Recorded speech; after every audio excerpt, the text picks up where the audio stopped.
So somebody asked me the other day, has my taste changed over the years of being a designer?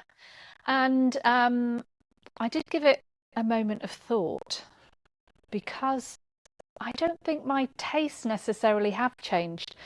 I think, if you don't know, I have two companies. One is a retail company and one is interior design projects. So for my interior design projects, I have things that I wouldn't say they're based on my taste so much as based on what I know works from experience and from working on properties over the years. So when it comes to my own home, they've also changed over the years. And I do truly believe that when somebody has their first home or their next home, or maybe they move in with somebody else, they've got to suddenly share a space.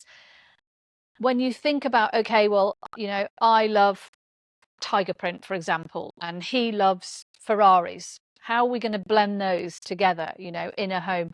Well, it shouldn't really be necessarily about those things and blending them in. What it should be first and foremost is, what's the property like?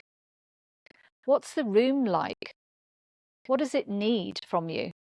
And then make sure that it's comfortable for the people that are going to use that home, and make sure that the style suits them both, or multiple owners, but also make sure that it works with the space. So it's not necessarily about putting in your style or putting in my style. It's about making sure that things are not going to overdate. I can give you proof that the projects that I've worked on here from over 20 years ago still work today.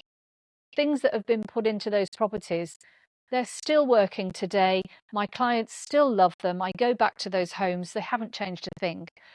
And that's because what we put into that home worked for the people that are going to use it, worked for the use of that home and space, and worked for the home itself.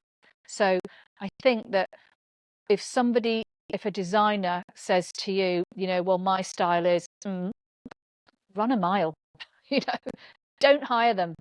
What you want to hear is, well, let's talk about what suits you, and let's talk about your lifestyle, and let's talk about how you're going to use that home, and let me see the home